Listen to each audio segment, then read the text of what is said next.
8வது மாதம் 2வது ஓய்வு நாளிலே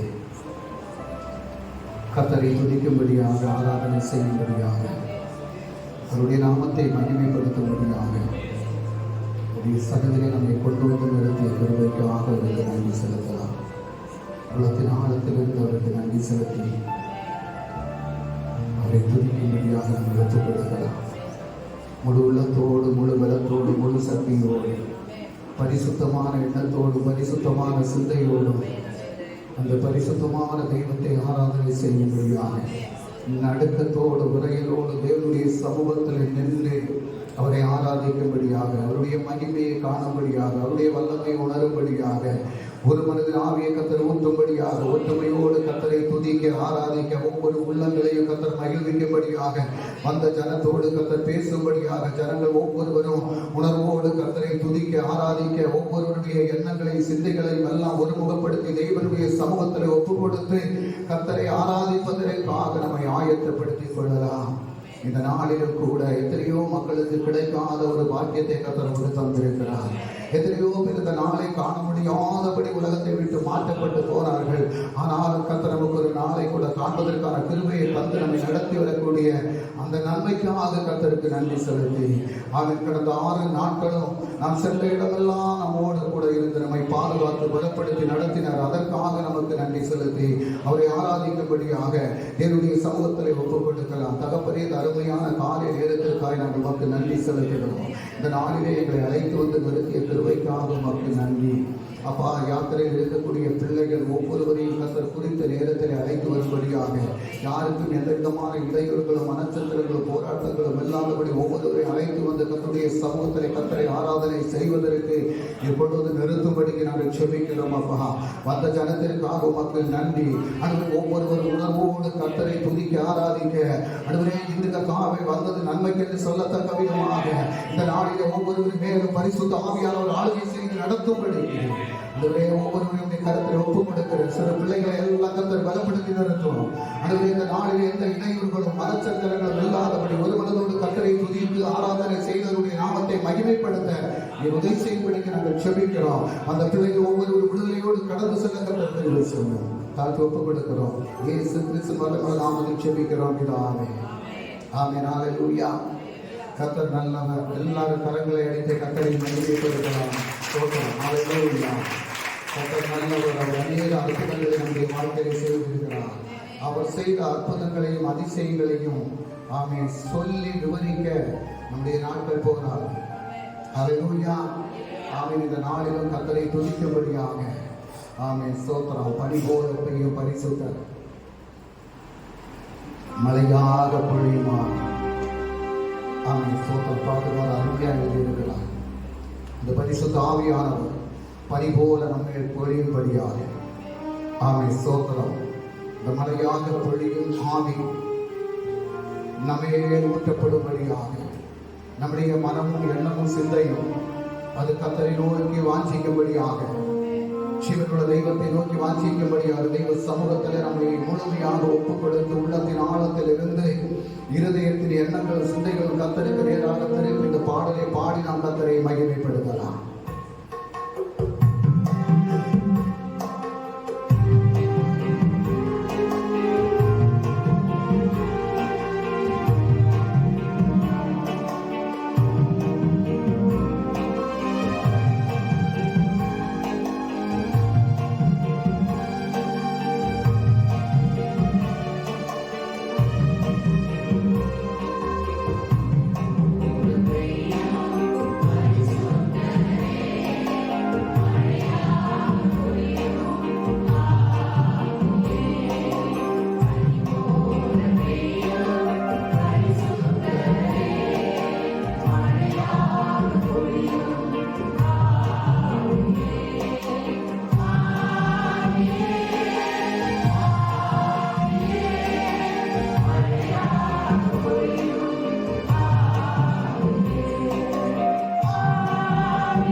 தடையாக இருந்தது. கானான் தேசத்துக்குள் செல்ல முடியாதபடி அந்த அத்தனை தடைகளையும் கர்த்தர் மாற்றி சொன்ன வாக்குத்தத்தத்தை நிறைவேற்றி கானான் தேசத்துக்குள் ஜனங்களை கொண்டு சென்றது போல இப்போது கானானை காணும்படியாக எல்லா தடைகளையும் கர்த்தர் மாற்றும்படியாக ஆராதனைக்கு தடையாக இருக்கக்கூடிய எல்லா சத்துருடைய ஆதிக்கங்கள் இயேசு கிறிஸ்துவின் வல்லமையுள்ள நாமத்தினால் அது அழிக்கப்படும்படியாக பலவீனங்கள் இயேசுவின் நாமத்தில் மாற்றப்படும்படியாக சோர்வுகள் மாற்றப்படும்படியாக ஒவ்வொரு உள்ளங்களையும் கர்த்தர் பரிசுத்தப்படுத்தும்படியாக இரத்தத்தால் விடுதலை உண்டாகும்படியாக இரத்தத்தால் ஜெயமெடுக்கும்படியாக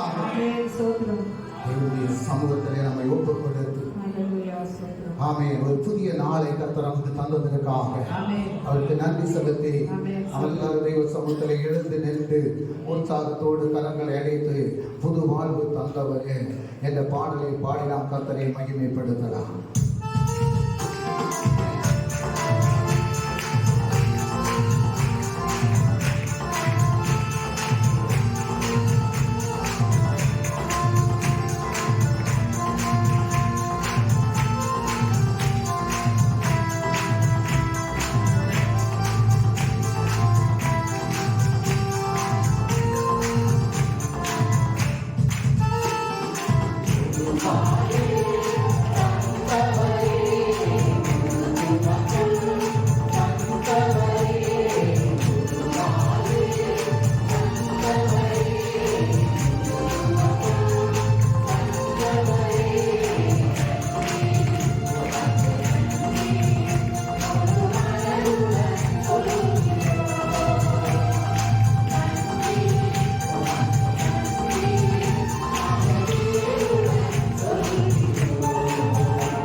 பாடுற இல்லை. நீ சபை ஆராதிக்கணும். நீ மியூசிக் வாசிக்கும் போது ஆராதிக்கணும், பாடாங்க. சபை ஆராதிக்கணும்.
கஷ்டமான சூழலமைக்குள்ளாக இருந்தது.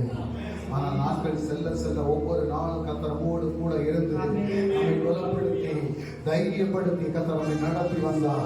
ஆமென். கடந்த 7 மாதங்களும் நம்மோடு கூட இருந்து நடத்திய தேவன் 8வது மாதமும் ஆமென் ஸ்தோத்திரம் நம்மை நடத்துவதற்கு ஒரு போதுமான தேவனாக இருக்கிறார். நம்முடைய வாழ்க்கையிலே ஜெயம் கொடுக்கக்கூடிய அந்த தேவனுக்கு கோடி கோடி ஸ்தோத்திரங்களை செலுத்தி ஆமென் அவரை பாடி நாம் ஆராதிக்கலாம். சுத்தத்தோடு கரங்களை அடித்து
ஹalleluya.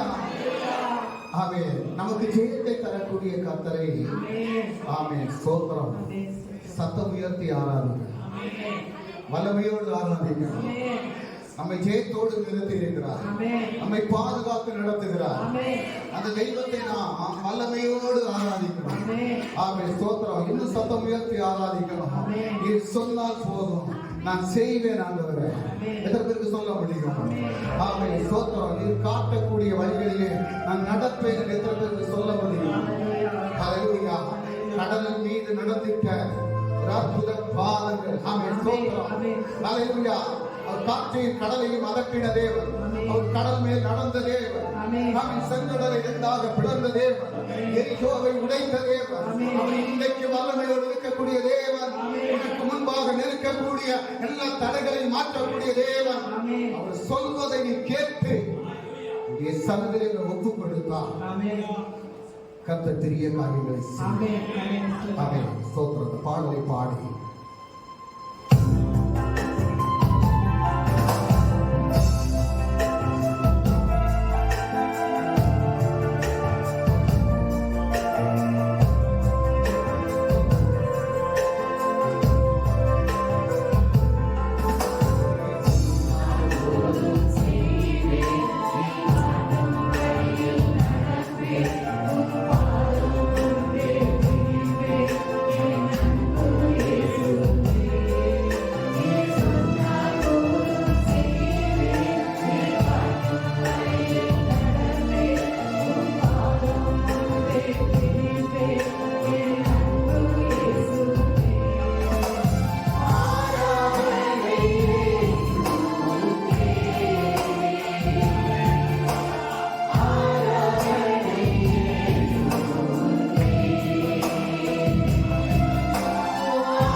சொந்த தேசத்தை விட்டு புறப்பட்டு போகலாம்.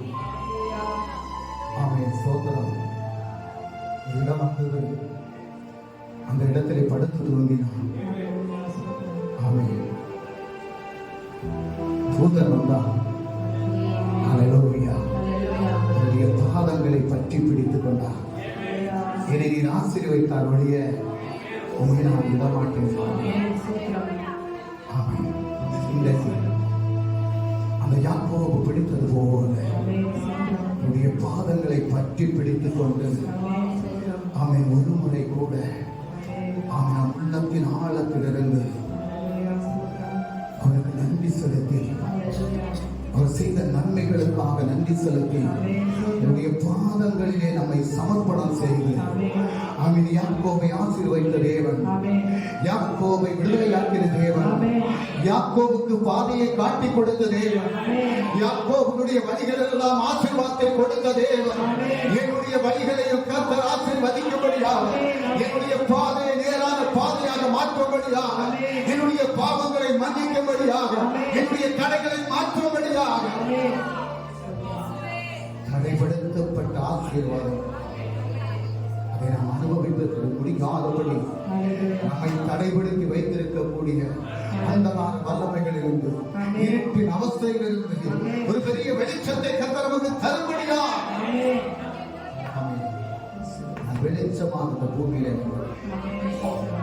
இருளில் இருக்கக்கூடிய ஜனங்கள் வெளிச்சத்தை கண்டார்கள் என்று சொன்னது போல் ஒவ்வொருவரின் மேலும் அந்த வெளிச்சம் பிரகாசிக்கும்படியா கர்த்தரை இன்னும் தாவை நேசித்து கர்த்தரை ஆராதிக்கக்கூடிய பிள்ளைகளாக ஒவ்வொருவரையும் நீர் மாற்றும்படியாக, ஒவ்வொருவரையும் கர்த்தர் விடுதலையாக்கும்படியாக, தெய்வீக வல்லமையால் ஒவ்வொருவரையும் நிரப்பும்படியாக தகப்பனே எல்லா தடைகளும், எல்லா பாடுகளும், எல்லா பலவீனங்களும் இயேசு கிறிஸ்துவின் வல்லமையுள்ள நாமத்தில் அது இப்பொழுதே முற்றிலுமாக மாற்றப்படட்டும் அப்பா.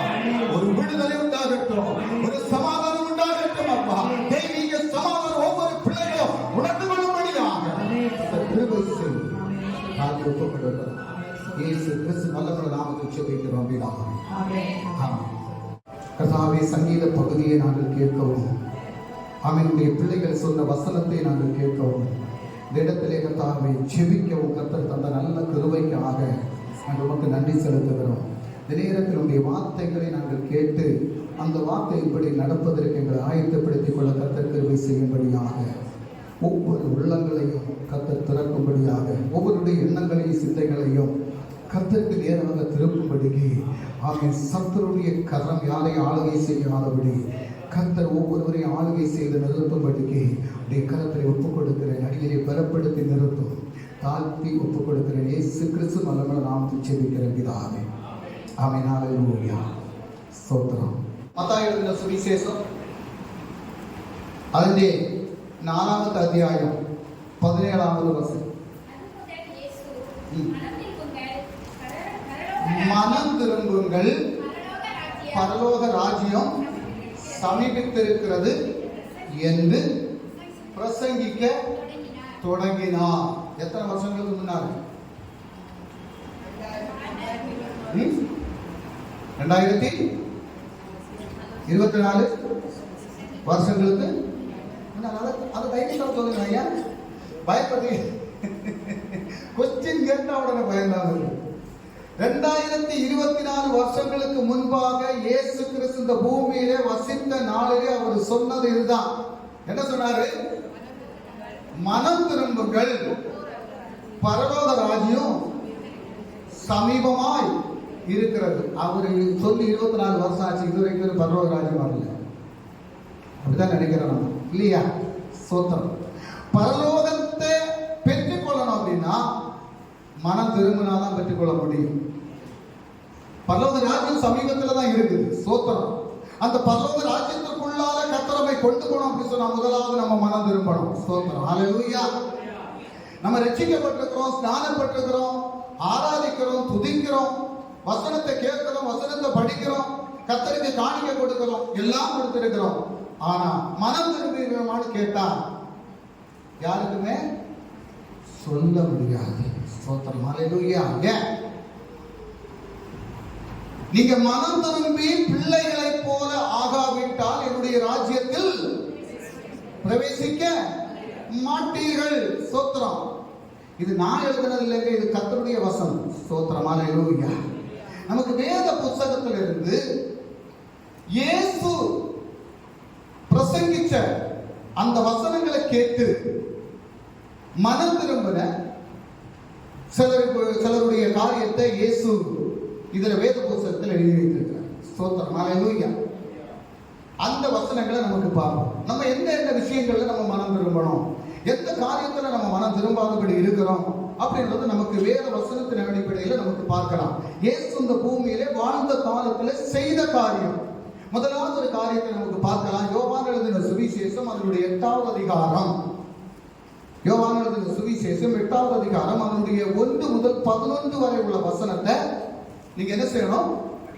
1 முதல் 11 வரை உள்ள வசனத்தை நீங்க குறிச்சு வச்சு வீட்டுல போய் வாசிக்கணும். இப்போ நமக்கு எல்லாம் வாசிக்கிறதுக்கு டைம் இல்லை, அதனால நீங்க இந்த வசனத்தை குறிச்சு வைக்கணும். குறிச்சு வச்சு வீட்டுல போய் வாசிக்கணும். வாசிச்சுட்டு அடுத்த வாரம் வரும்போது நான் கொஸ்டின் கேட்பேன், நீங்க பதில் சொல்லணும். என்ன உடனே சிலருக்கு சிரிப்பு வருது. என்ன அப்போ வசனத்தை என்ன செய்யணும்? வீட்டுல போய் படிக்கணும். சும்மா அங்கே கேட்டுக்கிட்டு இந்த செவிலியை கேட்டு இந்த செவிலியை விட்டுக்கிட்டு அங்கே போய் சாயம் குடிச்சுக்கிட்டு கீழே போய் 4 வார்த்தையும் பேசிட்டு போகக்கூடாது. ஸ்தோத்திரம். இதை எழுதி வச்சு என்ன செய்யணும்? வீட்டுல போய் இந்த வசனங்களை படிக்கணும். அப்போ யோவான் எழுதின சுவிசேஷம் 8வது அதிகாரம் 1 முதல் 11 வரை உள்ள வசனத்துல ஒரு கதை இருக்குது. என்ன கதை அப்படின்னு சொன்னா, ஒரு பாவியான ஸ்திரீயை குறித்து அது எழுதப்பட்டிருக்கிறது.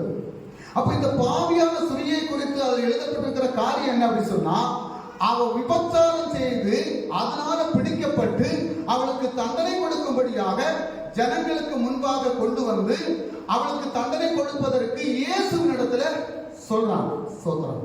அதுதான் அந்த கதை. அப்ப இயேசுவின் இடத்துல சொல்லும் போது இயேசு என்ன சொல்கிறார்? அப்ப ஜனங்கள் எல்லாரும் என்ன செய்யறாங்க அப்படின்னா, சுத்தி கல்ಲು எடுத்து வச்சு நிக்கிறாங்க. யாரை எறிகிறது?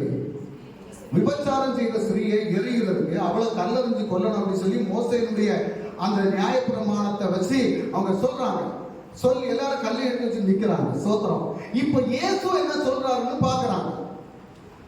இயேசு யாரையும் தண்டிக்கிறதுக்கு வரலைங்க, யாருக்கும் தண்டனை கொடுக்க வரல, பாவிகளை ரட்சிக்கிறதுக்காக தான் வந்தார். ஸ்தோத்திரம். இப்ப எல்லாரும் கல்லை தூக்கி வச்சு நின்று இயேசுகிட்ட கேட்கிறாங்க. அப்ப இயேசு சொன்னாரு, உங்களில் பாவம் இல்லாதவன் முதலாவது கல்லறிய கடவன் அப்படின்னு சொல்லிட்டு இவர் என்ன செய்தார்? அப்படியே தலையில உட்கார்ந்து எழுதிட்டு இருந்தார்.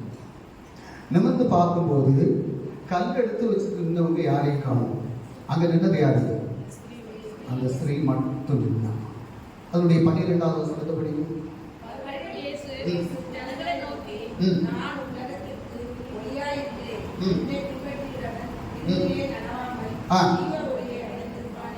இப்ப என்ன சொல்லப்பட்டிருக்குது? இயேசு ஜனங்களை நோக்கி, நான் உலகத்திற்கு ஒளியா இருக்கிறேன், என்னை பின்பற்றுகிறவன் இருளிலே நடவாமல் ஜீவ ஒளியை அடைந்திருப்பான். இது 11வது வசனத்தை படிங்க.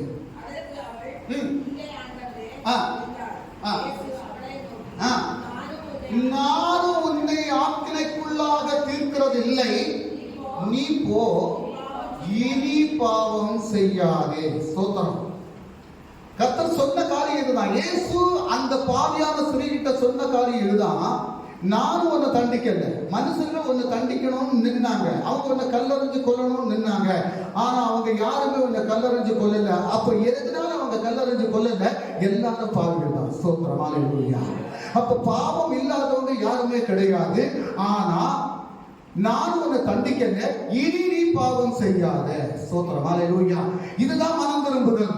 அப்ப இனி நீ பாவம் செய்யாதே என்று இயேசு நமக்கு அந்த பாவம் மன்னிப்பை தருகிறார், நம்மளை பாவத்திலிருந்து விடுதலை ஆக்குகிறார். அப்ப நீ மனம் திரும்பணும் அப்படின்னு சொல்லி கர்த்தர் விரும்புகிறார். ஒரு மனம் திரும்புதல் நமக்கு வரணும் அப்படின்னு சொன்னா, முதலாவது நாம் செய்து கொண்டிருக்கக்கூடிய பாவத்தை கர்த்தர் நமக்கு உணர்த்தினார். அந்த பாவத்தை விட்டு விலகுவது மனம் திரும்புதல். அல்லேலூயா. அப்ப அந்த பாவத்தை விட்டு விலகுவதற்கு தன்னை ஆயத்தப்படுத்திக் கொண்டார். அப்படி அவர் மனம் திரும்பினார் என்று எழுதப்பட்டு இருக்கிறது. ஸ்தோத்திரம். அடுத்தது ஒரு வசனத்தை நம்ம வாசிக்கலாம். நமக்கு முன்னால் அதிக நேரம் இல்லாதனால நான் கொஞ்சம் ஸ்பீடா போறேன். நீங்க வசனங்களை எழுதி வச்சுக்கணும், வீட்டுல போய் வாசிக்கணும். லூக்கா எழுதின சுவிசேஷம் 19வது அதிகாரம் அதனுடைய 1 முதல் லூக்கா எழுதின சுவிசேஷம் 19வது அதிகாரம் அதனுடைய 1 முதல் 9 வரை உள்ள வசனம். ஸ்தோத்திரம்.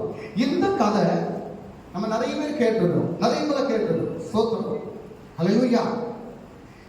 இது யாரை குறித்து சொல்கிறது அப்படின்னு சொன்னா, வரி வசூலிக்கக்கூடிய சகையை குறித்து சொல்கிறது. வரி வசூலிக்கக்கூடிய சகையை குறித்து இந்த வசனம் சொல்கிறது. இந்த வசனத்தை குறித்து நம்ம நிறைய கேட்டிருக்கோம் இல்லையா? இந்த வரி வசூலிக்கக்கூடிய சகையை எல்லாரும் அவனை பாவியா தான் பார்த்தாங்க. ஏன்னா அவன் துன்புறுத்தக்கூடியவன். இப்போ நம்ம மார்க்கெட் எல்லாம் பார்த்தோம்னா தெரியும், ஏன்னா வரி வசூலிக்கக்கூடியவங்க ரொம்ப கடினமா தான் நடப்பாங்க. அவங்கள்ட்ட இறக்கெல்லாம் இருக்காது. சோத்திரம். அவங்க பிடிச்சி பறிப்பாங்க. சோத்திரம். இருக்கக்கூடியதை வாங்கி வைப்பாங்க. அந்த மாதிரி உள்ளவங்க. அப்ப இந்த சகையும் அந்த மாதிரி நடந்த ஒரு மனுஷன் அப்படின்னு சொல்லி எல்லாரும் அவனை ஒரு பாவியா தான் பார்த்தாங்க. ஸ்தோத்திரம். ஆனா இந்த சகையை என்ன செய்தார் அப்படின்னா, இயேசு எப்படி இருப்பார் அப்படின்னு பார்க்கிறதுக்காக காட்டத்தின் மரத்திலே ஏறி இருக்கிறார். எப்படி? இவர் இயேசுவை காணல, ஆனா இயேசு எப்படி இருப்பார் அப்படின்னு சொல்றதை பார்க்கிறதுக்காக காட்டத்தின் மரத்திலே ஏறி இருக்கிறார். அவர் காட்டத்தின் மரத்துல ஏறி இருந்தது அங்க வரக்கூடிய ஜனங்களுக்கு தெரியாது. ஆனா இயேசுவோடு கூட வந்த ஜனங்கள் பார்க்கவில்லை, ஆனா இயேசு கண்டார். ஹல்லேலூயா. அப்ப இயேசு கண்ட உடனே அவங்கள்ட்ட சொன்னாரு, சகேயே இறங்கி வா, இன்றைக்கு நான் உன்னுடைய வீட்டில். ஹல்லேலூயா. ஸ்தோத்திரம். நம்மளா இருந்தா நம்ம இயேசுவை பார்த்து, இயேசு உன் வீட்டுக்கு நான் மாறேன் அப்படின்னு சொன்னா நம்ம என்ன செய்வோம்? என்ன செய்வோம்? சந்தோஷப்படுவோம், கூட்டிட்டு போவோம், சாப்பாடு கொடுப்போம், எல்லாம் கொடுப்போம். ஹல்லேலூயா. ஆனா இதற்கெல்லாம் மாறாக அந்த இயேசுடைய அன்பு, வரி வசூலிக்கக்கூடிய எல்லாராலும் பொல்லாது என்று சொல்லக்கூடிய அந்த சகையினுடைய உள்ளத்திலே, ஸ்தோத்திரம், ஹல்லேலூயா, விசேஷித்த ஒரு அன்பு அவனுக்குள்ளால வந்தவன். அவன் சொன்னது என்ன சொன்னா, அந்த வசனத்தை படிங்க.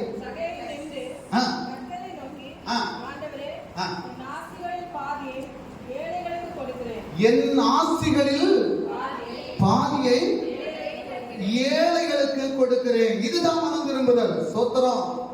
ஹல்லேலூயா. இயேசுவை அவன் கூப்பிடல, இயேசுதான் அவனை கூப்பிட்டாரு இல்லையா? ஆனா அவனுக்குள்ளால என்ன இருந்தது? அவரை பார்க்கணும்ல வாஞ்சை இருந்தது. இயேசுவை பார்க்கணும்ல வாஞ்சை இருந்தது. அவர் எப்படிப்பட்டவரோ என்று பார்க்கணும் அப்படின்னு சொல்லி வாஞ்சை இருந்தது. அவன் உயரத்திலே குள்ளனானவன் ஆனதுனால, இந்த இயேசுக்கு கூட ஏகப்பட்ட ஜனக்கூட்டம் போறதுனால இவரை பார்க்க முடியாது. அதனாலதான் அவன் முன்னால ஓடி போய் காட்டத்தின் மரத்துல ஏறி இருந்திருக்கான். ஒருத்தருக்கும் தெரியாது. ஸ்தோத்திரம். ஆனா இயேசுக்கு தெரியும், நீ எங்க இருந்தாலும் சரி. ஹல்லேலூயா. இயேசுக்கு உனக்கு தெரியும். ஏன்னா இயேசு உன்னை அவன் கரம் பிடித்து உயர்த்தி, அவன் உன்னை சேற்றுக்குழியிலிருந்து தூக்கி எடுத்து உனக்காக ரத்தம் சிந்தி உன்னை மீண்டெடுப்பதற்காக இந்த பூமியில வந்தவர்தான் இயேசு கிறிஸ்து. ஹல்லேலூயா. அவரை காண வேண்டும் என்று விரும்பக்கூடியவன், அவரோடு பேச வேண்டும் என்று விரும்பக்கூடியவன், அத்தனை பேருடைய எண்ணங்களை சிந்தையும் அறிந்திருக்கக்கூடியவர் தான் இயேசு கிறிஸ்து. ஹல்லேலூயா. அதனால தான் அந்த இடத்துல வரும்போது கூட வந்த புருஷாரங்களுக்கு தெரியவில்லை, ஆனா இயேசு தெரிந்து கொண்டார். அதனால சொன்னார், என்ன சொன்னாரு? சகையே நீ இறங்கி வா, நான் வீட்டுக்கு வரணும். ஸ்தோத்திரம். ஐயா, அவர் இயேசு சொன்ன உடனே அவனுடைய இருதயத்தில் அந்த எண்ணம் வருவதற்கு காரணம் என்ன? இன்றைக்கு நம்ம இயேசுவை அறிந்து கொண்டு ரட்சிக்கப்பட்டு ஸ்நானப்பட்டு சபைக்கு வந்து வருஷங்களாகுது. இப்படிப்பட்ட ஒரு மனம் திரும்புதல் நமக்குள்ளார வந்திருக்கிறதா? சதிவாய் நான் யாருக்கிட்டையாவது வாங்கியிருந்தேன் அப்படின்னு சொன்னா ஒரு நாலத்தனையா கொடுக்கிறேன் அப்படின்னு சொல்லக்கூடிய ஒரு மனோபாவம் அவனுக்குள்ளார வருவதற்கு காரணம் என்ன? அந்த இயேசு கிறிஸ்துவினுடைய அன்பை அவன் ருசிச்சான். நான் ஒரு பாவியை எல்லாரும் ஒதுக்குனாங்க, என்ன பார்க்கிறவங்க எல்லாம் என்னை விட்டு விலகி போவாங்க. ஆனா அப்படி விலகி போகக்கூடியவங்களுக்கு மத்தியில இந்த ஒரு கூட்டம் ஜனத்திற்கு முன்பாக இந்த பாவியுடைய வீட்டில நான் வாழ அப்படி சொன்ன இந்த உலக ரட்சகராகிய இயேசு கிறிஸ்து, அப்ப அவனுடைய அந்த அன்பை அவன் பார்த்த உடனே அவன் தன்னை தேவனுடைய சமூகத்துல ஒப்பு கொடுக்கிறான். உடனே அந்த இடத்துல மனம் திரும்புகிறான். எனக்கு அருமையான தெய்வத்தினமே, இன்றைக்கு நீ கர்த்தருடைய சமூகத்துல வருவாய் என்றால், நீ தேவனுடைய சமூகத்துல கர்த்தருடைய அன்பை ருசித்தறிந்த நீ இடத்துல உள்ளத்தில் இருக்கக்கூடிய குறைவுகளை தேவனுடைய சமூகத்தில் சொல்லி மனம் திரும்பி கர்த்தரை ஏற்றுக்கொண்டால் நிச்சயமாக பரலோக ராஜ்யத்தை பெற்றுக்கொள்ள முடியும். அல்லேலூயா. நம்ம மனம் திரும்பினா மட்டும்தான் தேவனுடைய ராஜ்யத்துக்குள்ளால பிரவேசிக்க முடியும். இப்ப பாவியா இருந்த சகை என்ன ஆயிட்டாரு? ரட்சிப்புக்குள்ளால வந்துட்டாரு. அவர் பரலோக வாழ்க்கைக்கு பங்குள்ளவரா மாறிட்டாரு. ஒரே நாள், ஒரே நிமிஷம் ஸ்தோத்திரம், மனம் திரும்பினார். நமக்குள்ளால அந்த மனம் திரும்புதல் வரல. அந்த மனம் திரும்புதல் நமக்குள்ளால வரும்போது நிச்சயமாக நம்முடைய வாழ்க்கை தரங்கள் எல்லாம் மாற்றப்படும். ஸ்தோத்திரம், அல்லேலூயா. இந்த மனம் திரும்புதல் நமக்குள்ளால வரணும் அப்படின்னு சொன்னா இயேசுவை உண்மையா நேசிக்கணும், இயேசுவை உண்மையா தேடணும், இயேசுடைய சமூகத்துல உண்மையா நிக்கணும், உண்மையா ஜெபிக்கணும், உண்மையா ஆராதிக்கணும், அவருடைய வேதத்தை உண்மையா தியானிக்கணும், அவருடைய சன்னதியில நம்முடைய குறைகளை சொல்லணும். அப்படி சொல்லும் போது கர்த்தர் நம்மை அதிலிருந்து விடுதலை ஆக்குவார், அவருடைய பிள்ளையாக மாற்றுவார். ஒரு மனம் திரும்புதல் அவர் சொல்லாமலே நம்முடைய இருதயத்தில் உண்டாகும். அல்லேலூயா. அப்போ ஒரு சகேயு மனம் திரும்பினார். அடுத்தது ஒரு காரியத்தை குறித்து நமக்கு பார்க்கலாம். யோவான் எழுதின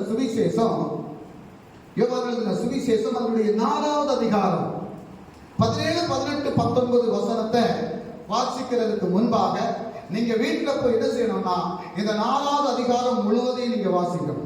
என்ன செய்யணும்? யோவான் எழுதின சுவிசேஷம் 4வது அதிகாரம் முழுவதையும் நீங்க வீட்டுல போய் வாசிக்கணும். வீட்டுல போய் வாசிக்கிறது மட்டுமல்ல, அடுத்த வாரம் நான் அதுல இருந்து கொஸ்டின் கேட்கும் போது நீங்க கரெக்டா பதில் சொல்லணும். ஓகேவா? நல்லா கவனமா பார்த்து வச்சுக்கோங்க. என்ன சிலவங்க சிரிக்கிறாங்க, பார்த்து சொல்லுவாரு கேட்க மாட்டாரு அப்படின்னு சொல்லி. ஆமென், ஸ்தோத்திரம், ஹல்லேலூயா. பாருங்க, இங்க யோவான் எழுதின சுவிசேஷம் 4வது அதிகாரத்துல நம்ம அநேக வசனங்களை நம்ம பார்த்து அநேக மெசேஜ்கள் எல்லாம் கேட்டிருக்கிறோம். ஸ்தோத்திரம், ஹல்லேலூயா. அவ சமாரியா ஸ்திரீ, இயேசு கிணத்து கரையில இருக்கிறார். இப்ப சாப்பாடு வாங்குறதுக்கு போயிருக்கிறாங்க. யாரு? சீசர்கள். சீசர்கள் சாப்பாடு வாங்க போன உடனே இந்த சமாரியா ஸ்திரீ வாரா. எதுக்கு வாரா? தண்ணி கோரதுக்கு வாரா. ஸ்தோத்திரம். அப்ப தண்ணி கோர வரும்போது யார் இருக்கா? இயேசு. ஸ்தோத்திரம். இவளுக்கு அவரை இயேசுன்னு தெரியாது. இவளுக்கு அவரை இயேசுன்னு தெரியாது. நீங்க அந்த அதிகாரம் முழுவதையும் படிச்சு பார்த்தா தான் தெரியும். அதுல இந்த 17, 18, 19 வசனம் என்ன சொல்லு பாருங்க.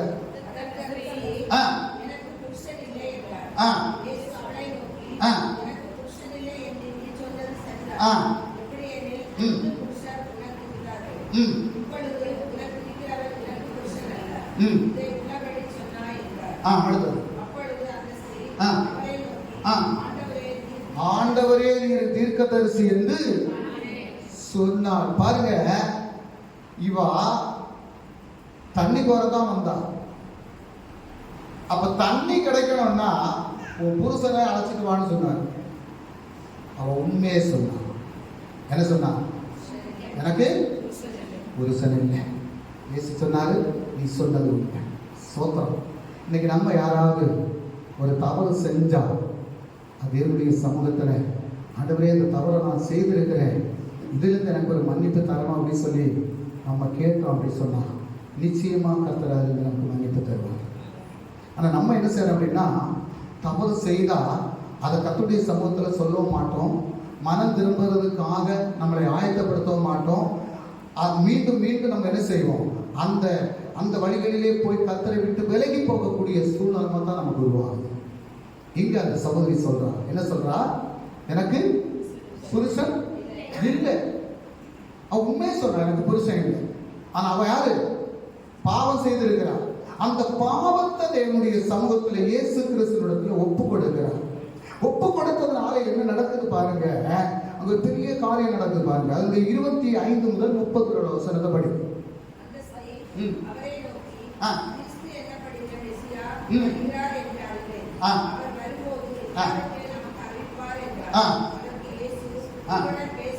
அதற்கு இயேசு உன்னுடனே பேசுகிற நானே அவர் என்றார். இப்பதான் இயேசு அவளுக்கு வெளிப்படுத்துகிறார், நான் தான் என்ன இயேசு அப்படின்னு வெளிப்படுத்துகிறார். அது வரைக்கும் அவர் இயேசுன்னு வெளிப்படுத்தல. இவன் தீர்க்கதரிசின்னு சொல்றா, ஆண்டவரேன்னு சொல்றா, என்ன நீர் பெரியவர்னு சொல்றா, இதெல்லாம் சொல்றா. கடைசியில இயேசுவே அவளுக்கு வெளிப்படுத்துறார். அப்ப அவ என்ன செய்யறா பாருங்க.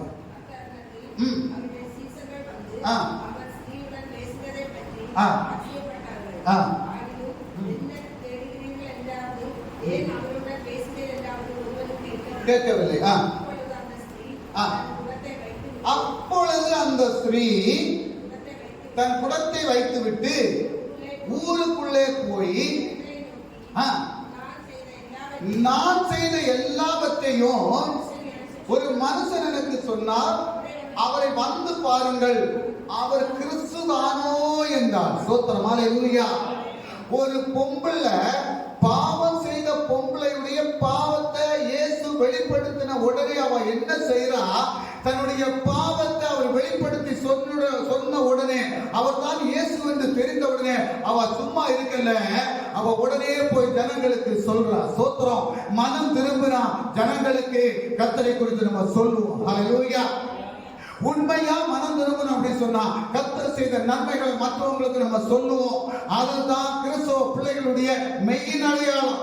மனம் திரும்பினதுக்கு அதான் மெயின் அடையாளம். ஸ்தோத்திரம். இவ என்ன சொல்றா, அது வரைக்கும் அவளுக்கு தெரியல. இப்ப இயேசு அப்படின்னு தெரிந்த உடனே அவ ஊருக்குள்ளார ஓடி போய் எல்லா ஜனங்களையும் அவ அழைத்து வருகிறான். அழைத்து வந்து சொல்றா. என்ன சொல்றா, அதுக்கு அடுத்த வசனத்தை படிங்க.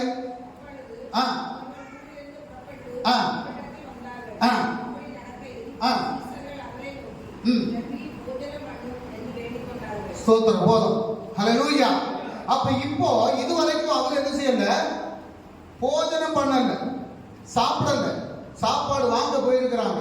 சாப்பாடு வாங்க போறவங்க வர்றதுக்குள்ளார அங்க என்ன செய்தாங்க, ஒரு ஸ்திரீயை காண்றார். அந்த ஸ்திரீ மனம் திரும்புகிறார். அவன் மனம் திரும்பின உடனே அந்த பட்டணத்தில் அந்த தெருவுக்குள்ள உள்ளார இருக்கக்கூடிய அத்தனை பேரையும் கூட்டி கொண்டு எங்க நிறுத்துறான், இயேசுக்கு முன்னால நிறுத்துறான். ஹல்லேலூயா. நம்மளை ஒவ்வொரு இடத்திலையும் கர்த்தர் கொண்டு வைத்திருக்கிறது எதுக்கு அப்படி சொன்னா, கர்த்தருடைய நாமத்தை மகிமைப்படுத்த. நீ மனம் திரும்பினா அவன் மற்றவர்களை மனம் திரும்ப வைக்கக்கூடிய அந்த இயேசு கிறிஸ்துவினுடைய சுவிசேஷத்தை நீ அறிவிக்கணும். அந்த இயேசு கிறிஸ்துவினுடைய அன்பை குறித்து நீ அறிவிக்கணும். அவங்களை நீ தேவனுடைய சமூகத்தில் கொண்டு வரணும். இப்படி நீ செய்கிற ஒரு மனுஷனா இருந்தா, ஒரு மனுஷியா இருந்தா, கர்த்தர் உண்மையில் என்ன செய்வாரு, ஆசீர்வாதத்தை வருவிப்பார். ஹல்லேலூயா. ஆமென். ஸ்தோத்திரம். இன்றைக்கு மனம் திரும்புதா என்று அர்த்தம் சொல்லணும் சொன்னா இதுதான். மனம் திரும்பணுமா கர்த்தருடைய நாமத்தை மகிமைப்படுத்துவோம். ஹல்லேலூயா. மனம் திரும்பணும்னா கர்த்தருடைய நாமத்தை உயர்த்துவோம். ஆமென். அவருடைய நாமத்தை உயர்த்தக்கூடிய காரியங்களை நம்ம செய்வோம். இந்த சமாரிய ஸ்திரீ அதைத்தான் செய்தார். நம்ம சொல்றோம், நான் மனம் திரும்பியாச்சு, நான் கர்த்தரை ஆராதிக்கிறேன், நான் ரட்சிக்கப்பட்டு, நான் ஸ்நானப்பட்டுட்டேன். ஸ்தோத்திரம், நல்லதுதான். நான் மனம் திரும்புறேன் அப்படி சொன்னா நிச்சயமா என்ன பாவத்தின் பிடியிலிருந்து விடுதலையாக்க கர்த்தருக்காக, ஆமென், ஸ்தோத்திரம், என்னை போல பாவத்தில் கிடக்கக்கூடிய மக்களுக்கு கர்த்தருடைய அன்பை குறித்து அறிவித்து அவர்களை தேவனுடைய சமூகத்தில் கொண்டு வருவதுதான் நான் உண்மையான மனம் திரும்பின ஒரு விசுவாசி. ஹல்லேலூயா. அடுத்ததாக இயேசுவை கண்டவர் என்ன செய்தார் என்று சொல்லி பார்ப்போம். ஆமென், ஸ்தோத்திரம். அப்போஸ்தலர் பிரவர்த்தி 9வது அதிகாரம். சவுலை குறித்து நீங்க எல்லாரும் கேட்டிருக்கிறீங்க இல்லையா? சவுல் எப்படிப்பட்டவராக இருந்தார் அப்படின்னு சொன்னா, எப்படி இருந்தார்? சவுல் கிறிஸ்தவர்களுக்கு விரோதமாக செயல்பட்டுக் கொண்டிருந்த ஒரு மனுஷன். அப்ப சவுல் கிறிஸ்தவர்களுக்கு விரோதமாக செயல்பட்ட மனுஷன் மாத்திரமல்ல, அந்த நாமத்தை சொல்லக்கூடியவங்க அத்தனை பேரையும் பிடிச்சு ஜெயில போடுறதுக்காக அவன் அதிகாரத்தை வாங்கி கொண்டு போகிறான். ஸ்தோத்திரம். நீங்க இந்த 9வது அதிகாரம் அப்போஸ்தலர் பிரவர்த்தி 9வது அதிகாரம் அதனுடைய 1 முதல் 6 வரை உள்ள வசனத்தை படிங்க.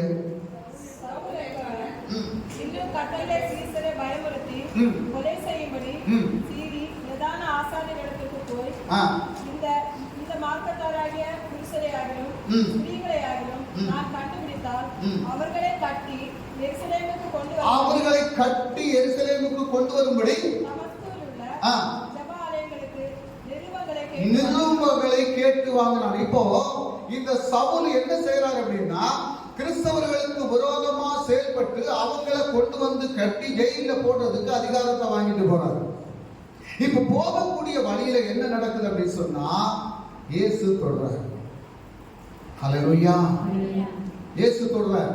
இயேசு தொட்ட உடனே இவருக்கு என்ன ஆகுது அப்படின்னா, இவருடைய கண்கள் குருடாகும். ஸ்தோத்திரம். அவர் கேட்கிறாரு, ஆண்டவரே நீர் யார் அப்படின்னு சொல்லி. ஸ்தோத்திரம். ஹல்லேலூயா. வசனத்தை படிங்க. அவன் பிரயாணமாய் போய் தமஸ்குவுக்கு சமீபித்த போது சடுதியிலே வானத்திலிருந்து ஒரு ஒளி அவனை சுற்றி பிரகாசித்தது. அவன் தரையிலே விழுந்தான். அப்பொழுது, சவுலே சவுலே, நீ என்னை ஏன் துன்பப்படுத்துகிறாய் என்று தன்னுடனே சொல்லுகிற ஒரு சத்தத்தை கேட்டான். பாருங்க, கிறிஸ்தவ பிள்ளைகளுக்கு விரோதமாக செயல்படக்கூடியவங்க யாரா இருந்தாலும் சரி, நிச்சயமா அவங்களுக்கு தண்டனை உண்டு. அது எந்த அதிகாரியா இருந்தாலும் சரி, கிறிஸ்தவ பிள்ளைகளுக்கு விரோதமா, காரணம் இயேசு கிறிஸ்துவனுடைய இரத்தத்தால் கழுகப்பட்ட பிள்ளைகளுக்கு விரோதமா யாரு எந்த காரியத்தை செய்தாலும் சரி, நிச்சயமா அவங்களுக்கு தண்டனை உண்டு. இங்க என்ன சொல்றாரு, இவர் என்ன ஆசைவிட்டு படிங்க, அதை படிங்க. அதற்கு அவன், ஆண்டவரே நீர் யார் என்றான். இப்போ இவரு என்ன ஆகி போச்சு அப்படின்னு சொன்னா, ஒரு ஒளி வந்த உடனே இவர் எங்க விழுந்துட்டாரு? கீழே விழுந்துட்டாரு. இவர் என்ன வீரவாசகம் பேசிட்டு போனாரு? எல்லாருக்கிட்டையும் நான் அவங்களை எல்லாம் பிடிச்சு கெட்டி கொண்டு வந்து எங்க போட போறேன்? ஜெயில போட போறேன். வீரவாசகம் அடிச்சுட்டு போனவருக்கு ஒரு வெளிச்சத்தை மட்டும்தான் கர்த்தர் காட்டினார். ஸ்தோத்திரம். அந்த வெளிச்சத்தை காட்டின உடனே இவருடைய கண்பார்வை போனது. உடனே கேட்க தொடங்கினார். என்ன கேட்டாரு? ஆண்டவரே நீர் யார் என்றார். அதற்கு கர்த்தர், நீ துன்பப்படுத்துகிற இயேசு நானே. ஹல்லேலூயா. நீ துன்பப்படுத்துகிற இயேசு நானே என்று சொன்ன உடனே அடுத்தது நடக்குது பாருங்க. முள்ளில் உதைக்கிறது உனக்கு கடினமாம் என்றார். அவன் நடுங்கி திகைத்து, ஆண்டவரே நான் என்ன செய்ய சித்தமாயிருக்கிறேன். இதுதான் ஒரு மனம் திரும்பக்கூடிய ஒரு கிறிஸ்தவனுடைய காரியம். ஹல்லேலூயா. நீ கர்த்தரை உண்மையா நேசிக்கிற, கர்த்தருடைய வசனத்தை நேசிக்கக்கூடிய, கர்த்தரை ஆராதிக்கக்கூடிய தெய்வ பிள்ளையா இருந்தா, நீ மனம் திரும்பின கர்த்தருடைய சமூகத்துல நீ கேட்க வேண்டியது இதுதான். ஆண்டவரே நான் என்ன செய்யணும்? உமக்காக நான் என்ன செய்யணும்? பாக்கியுள்ள காரியங்கள் எல்லாம் நமக்காக தான் செய்யணும். ஆனா கர்த்தர் அந்த ரட்சிப்புக்குள்ளார கொண்டு வந்து நமக்கு ஆரோக்கியத்தை தந்து, பலத்தை தந்து, நமக்கு வேலையை தந்து, பாதுகாப்பை தந்து, நல்ல குடும்பத்தை தந்து, நல்ல வருமானத்தை தந்து, நல்ல ஆகாரத்தை தந்து, நல்ல உடைகளை தந்து, நல்ல பவனங்களை தந்து, நல்ல வாகனங்களை தந்து நம்மை நடத்தும் போது கர்த்தருடைய சமூகத்தில் காத்திருந்து ஜெபிக்கக்கூடிய பிள்ளை நீ கேட்கணும். நீ மனம் திரும்பின ஒரு தெய்வ பிள்ளையா இருந்தா நீ கேட்கணும், ஆண்டவரே நான் என்ன செய்யணும்? பாருங்க, அது வரைக்கும் அவன் இயேசுவை குறித்து அவன் தவறாக நினைச்சிட்டு இருந்தான். அவருடைய வெளிச்சத்தை கண்ட உடனே ஸ்தோத்திரம், கண்பார்வை போன உடனே கேட்கிறான், ஆண்டவரே நான் என்ன செய்யணும்? அடுத்த வசனம் என்ன சொல்லுது? அதற்கு கர்த்தர், நீ எழுந்து பட்டணத்துக்குள்ளே போ, நீ செய்ய வேண்டியது அங்கே உனக்கு சொல்லப்படும். ஹல்லேலூயா. நீ எழுப்பி பட்டணத்துக்குள்ள போ. இப்ப அவன் பட்டணத்துக்குள்ள அவன் தனிமையா போக முடியுமா? இப்போ அவனை கூட்டிட்டு போற காலம். ஸ்தோத்திரம். அப்ப கர்த்தருடைய பிள்ளைகளுக்கு விரோதமாக செயல்படக்கூடிய அந்த சவுலை கர்த்தர் தொட்ட உடனே அவனுடைய பார்வை போனது. அவன் அந்த இடத்துல மனம் திரும்பினான். ஹல்லேலூயா. எனக்கு அருமையான தெய்வத்தினமே, அவன் எப்போ கர்த்தரை தொட்டார் அந்த இடத்துல நீ மனம் திரும்பினா, கர்த்தர் உன்னை கொண்டு பெரிய காரியங்களை செய்வார். ஹல்லேலூயா. அதனுடைய 9வது வசனத்தை படிங்க. 9வது வசனம். அவன் 3 நாள் பார்வை இல்லாதவனாய் குடியாமலும் இருந்தான். இப்போ அவன் என்ன செய்றான்? 3 நாள். நம்ம ஒரு நேரம் சாப்பிடாம நம்ம இருக்க முடியல. 3 நாள் அல்லும் பகலும் புசியாமலும் குடியாமலும் இருக்கிறான். எதுக்கு? ஆண்டவருடைய தரிசனத்தை பெற்றுக் கொண்டவன் நான் என்ன செய்யணும்? கர்த்தருக்காக நான் என்ன செய்யணும்? 3 நாள் தேவனுடைய சமூகத்துல காத்திருந்தான். அடுத்த வசனம் சொல்லுது. அடுத்த வசனம் என்ன? அடுத்த வசனம் சொல்லுங்க. தமஸ்குவில் அனனியா என்னும் பெயருள்ள ஒரு சீசன் இருந்தான். அவனுக்கு கர்த்தர் தரிசனமாகி, அனனியாவே என்றார். அவன், ஆண்டவரே இதோ அடியேன் என்றான். அப்பொழுது கர்த்தர், நீ எழுந்து நேர்த்தெரு எனப்பட்ட தெருவுக்கு போய் தர்சு பட்டணத்தாராகிய சவுல் என்னும் பெயருள்ள ஒருவனை தேடு. அவன் இப்பொழுது ஜெபம் பண்ணுகிறான். பாருங்க, தூதன் அனுப்பி விடுறாரு. எங்க? சவுலிடத்துல போறதுக்கு.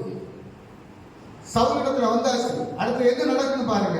அதனுடைய 19வது வசனம் முதல் படிங்க. எல்லாம் படிக்கிறது நேரம் இல்லை, பாக்கி நீங்க வீட்டுல போய் படிங்க. 19 முதல். பின்பு அவன் போஜனம் பண்ணி பலப்பட்டான். இப்ப 3 நாள் அவன் என்ன செய்தான்? தண்ணி குடிக்கல, சாப்பிடவும் இல்லை. இவன் தேவனுடைய சமூகத்துல காத்திருக்கிறான். இப்போ அவனுக்கு மேல அபிஷேகம் விழுந்தாச்சு. அடுத்தது அவன் சாப்பிடுறான், அவன் பலப்படுறான். பலப்பட்ட உடனே அடுத்தது என்ன செய்யறான்? சீசனோட கூட சேர்றான். சேர்ந்து அவன் என்ன செய்யறான்? கர்த்தருடைய ஊழியத்தை செய்யறதுக்கு தன்னை ஒப்பு கொடுக்கிறான். அடுத்த வசனம்.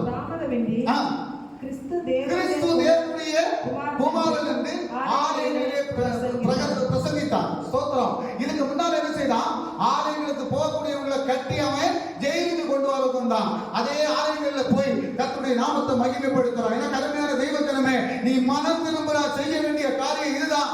நீ கர்த்தருடைய ஆலயத்துல என்ன வேலை உண்டு அதை செய்யறதுக்கு ஒப்பு கொடுக்கணும். ஆனால் நான் என்ன செய்யணும் அப்படின்னு சொல்லி ஒப்பு கொடுக்கும் போது கர்த்தர் உன்னை எடுத்து பயன்படுத்துவார். கர்த்தருடைய வாழ்க்கையில பெரிய காரியங்களை செய்வார், பெரிய அற்புதங்களை செய்வார். இன்றைக்கு நம்ம தேடி போக வேண்டாம், கர்த்தருடைய ஆசீர்வாதம் நம்ம தேடி வரும். அல்லேலூயா. நம்ம தேவனுடைய சமூகத்துல ஒப்பு கொடுத்தாமதி சமூகத்திலே ஒப்பு கொடுத்தான். சவுளுடைய வாழ்க்கையை முழுவதுமாக கர்த்தர் மாற்றினார். சவுலை கொண்டு பெரிய காரியத்தை செய்தார்.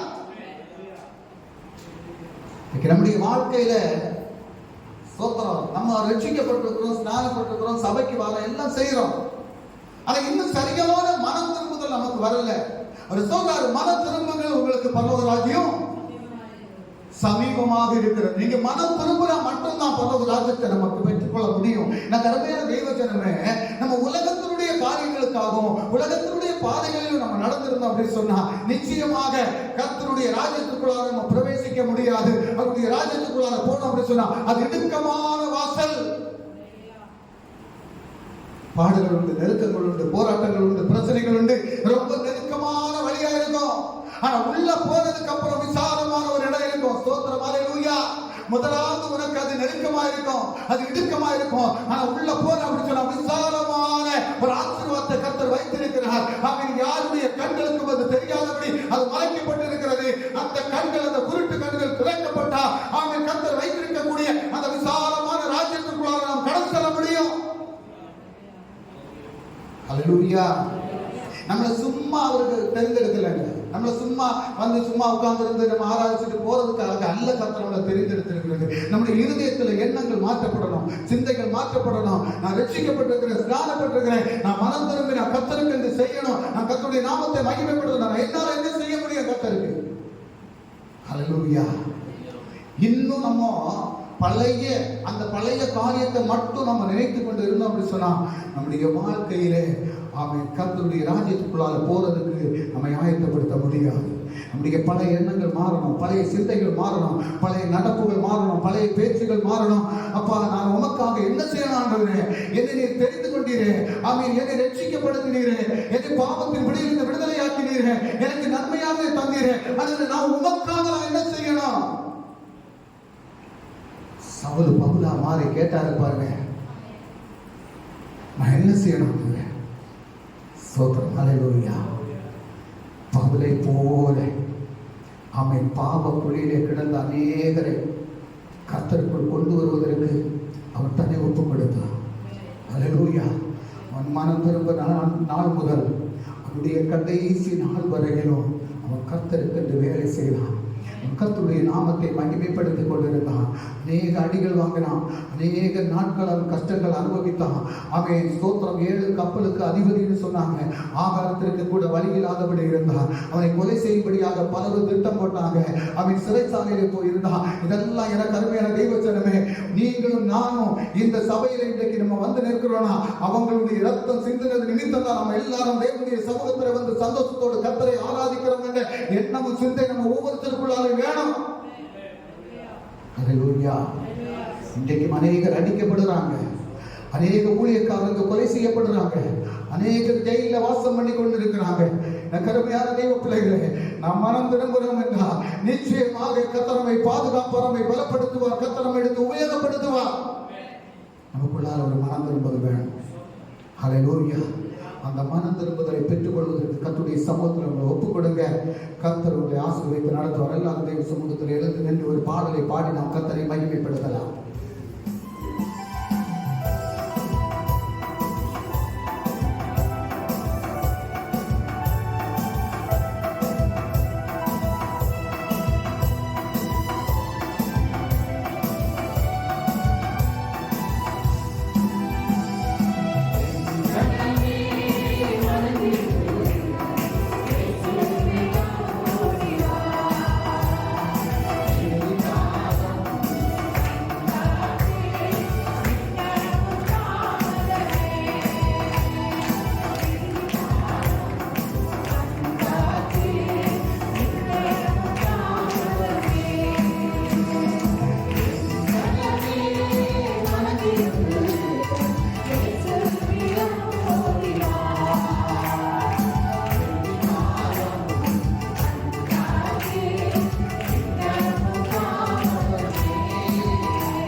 பாவியான ஸ்திரியை சுற்றிலும் கல்லெடுத்து வைத்துவிட்டு இவள் பாவம் செய்தாள் என்று இவளை கல்லறிந்து கொள்வதற்காக நின்ற அந்த பாவியின் மேல் இரக்கம் கொண்ட தெய்வம். ஆமென். தகப்பனே, உங்களில் பாவம் இல்லாதவர்கள் அவளை முதலாவது கல்லறிவார்களாக என்று சொன்ன போது, எல்லோரும் கல்லை கீழே போட்டுவிட்டு மடங்கி போன போது, உன்னை நானும் தண்டிப்பதில்லை என்று சொல்லி, இனிமேல் நீ பாவம் செய்யாத என்று சொல்லி அவளை மனம் திரும்ப வைத்தது போல அன்பு தகப்பனே, ஒவ்வொருவரும் மனம் திரும்புவதற்கு கர்த்தர் எங்களுக்கு கொடுத்திருக்கக்கூடிய வாய்ப்புகளை நாங்கள் விட்டுவிடாதபடி தகப்பனே, ஒரு மனம் திரும்புதலை இந்த சபையில் எங்கள் ஒவ்வொருவருக்கும் இருந்தார்கள். எல்லாருடைய வாழ்க்கையில் கர்த்தாவே ஸ்தோத்திரம் குறைவுகள் இருக்கிறதப்பா. ஒரு மனம் திரும்புதலை கர்த்தாவே இருந்தார்கள். இந்த சபை ஆசீர்வதிக்கப்பட, இந்த சபை கர்த்தாவே உயர்த்தப்பட, இந்த சபைகளை காண எல்லாருக்கும் ஒரு மனம் திரும்புதலை தாருங்கப்பா. சபை இயேசு தொட்டவுடனே கர்த்தாவே கண் பார்வை இழந்தவனாய் இடத்தில் வந்து கேட்டானப்பா, நான் என்ன செய்ய வேண்டும் என்று. 3 நாள் உபவாசம் இருந்து தன்னை திடப்படுத்திக் கொண்டு ஆகாரம் புசித்து தகப்பனே கர்த்தருக்கென்று தன்னை முழுமையாக அர்ப்பணம் செய்து அநேக ஆத்துமாக்களை விடுதலையாக்குவதற்காக அவன் மனம் திரும்பினது போல தகப்பனே, இந்த சபையில் ஒவ்வொரு பிள்ளைகளும் மனம் திரும்பி ஆத்தும பாரத்தோடு ஆத்தும தாகத்தோடு ஆத்துமாக்களை அறுவடை செய்யக்கூடிய பிள்ளைகளாக ஒவ்வொருவரையும் மாற்றும்படியாக கரத்தில் ஒப்புக் கொடுக்கிறார். ஒரு மனமாற்றம் உண்டாகட்டும் அல்லவா, ஒரு மனம் திரும்புதல் உண்டாகட்டும் அல்லவா, ஜனங்களுக்குள்ள விடுதலை உண்டாகட்டும் அல்லவா. இயேசுவே சமாரியா ஸ்ரீ தகப்பனே சோத்திரம், ஒரு பாவி என்று கர்த்தர் சொன்னவுடனே அந்த பாவத்தை அவள் தெய்வ சமூகத்தில் சொல்லி, அப்பா நான் செய்த பாவங்களை எல்லாம் ஒரு மனிதர் சொன்னார் என்று சொல்லி, அவர் கிறிஸ்துதானா என்று வந்து பாருங்கள், மேசியாதானா என்று வந்து பாருங்கள் என்று சொல்லி அங்கிருந்த ஜனங்கள் எல்லாம் அழைத்து வந்து இயேசுவை கொண்டாடி விட்டாரே. அப்பா, எங்களையும் அப்படிப்பட்ட பாவத்திலிருந்து கரம் பிடித்து தூக்கி எடுத்த வேண்டுமே. நாங்கள் அநேகருக்கு உடைய அன்பை குறித்து அறிவிப்பதற்கு அன்பு தகப்பனே சோத்திரம், எங்களுக்கு அப்படிப்பட்ட ஒரு மனம் திரும்புதலை தாரும் அப்பா. எங்களை நீர் கர்த்தாவே விடுவீம் அப்பா. சகைவு கர்த்தாவே சோத்திரம் எல்லோராலும் ஒரு தாரும். ஆனால் சகைவு கர்த்தாவே நான் உடைய பவனத்திலே இன்று வர வேண்டும் என்று சொன்னவுடனே அப்பா அவர் மனம் திரும்பி நான் சதிவாய் வாங்குறது என்றால் பத்தனையாக திரும்ப கொடுக்கிறேன் ஆமே சோத்திரம் என்று சொல்லி மனம் திரும்பினானே அப்பா. எங்களுக்கு அப்படிப்பட்ட ஒரு மனம் திரும்புதலை தாரும் அப்பா. எங்கள் வாழ்க்கையிலே தகப்பனே இருக்கக்கூடிய குறைகள் எல்லாம் மாற்றிக் கொள்வதற்கு எங்கள் ஒவ்வொருவருக்கும் ஒரு மனம் திரும்புதலை கத்தறிந்து தாரும் அப்பா. மனம் திரும்புதல் பரலோக ராஜ்யம் சமீபத்திருக்கிறது என்று சொன்னீரே. அந்த பரலோக ராஜ்யத்தை பெற்றுக் கொள்ள முடியாதபடி, அதற்குள் பிரவேசிக்க முடியாதபடி எங்களிடத்தில் இருக்கக்கூடிய எல்லா தடைகளையும் கத்தர் மாற்றும்படியாக, எங்களை புதுப்பிக்கும்படியாக ஒரு புதிய கர்த்தாவை சிருஷ்டியாக எங்களை இந்த நாட்களிலே நீர் மாற்றி உமக்கென்று நாங்கள் எழுப்பி பிரகாசிக்கத்தக்க விதமாக எங்கள் இருளெல்லாம் நீர் மாற்றும்படியாக எங்களுக்கு ஒரு பெரிய விடுதலையை இந்த சபையில் ஒரு மாற்றத்தை கர்த்தர் தேர்ந்தெடுக்கக்கூடிய கருத்தை ஒப்பப்படுகிறார்கள். அற்புதம் செய்யும் ஆண்டவரே, ஒவ்வொரு பிள்ளைகள் மேல் கர்த்தருடைய கரம் வைக்கப்படட்டும்.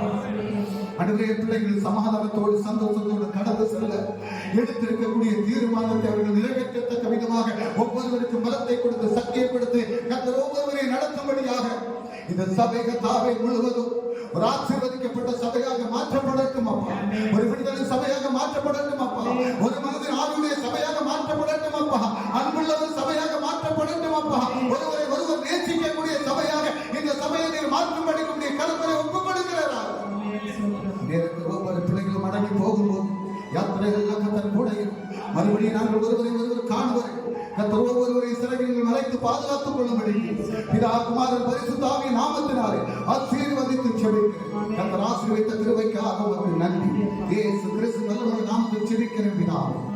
ஆத்துமாவே கர்த்தரை ஸ்தோத்திரி, உங்களுடைய பரிசுத்த நாமத்தை ஸ்தோத்திரி. ஆத்துமாவே கர்த்தரை ஸ்தோத்திரி. கர்த்தர் செய்த சகல காரியங்களையும் மறவாதே.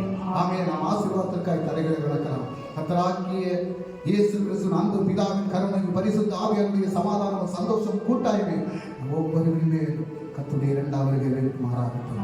ஆமென். சேர்ந்த கர்த்தருக்கு அல்லேலூயா அல்லேலூயா அல்லேலூயா ஆமென். கர்த்தாவே வேகம் வரணும்.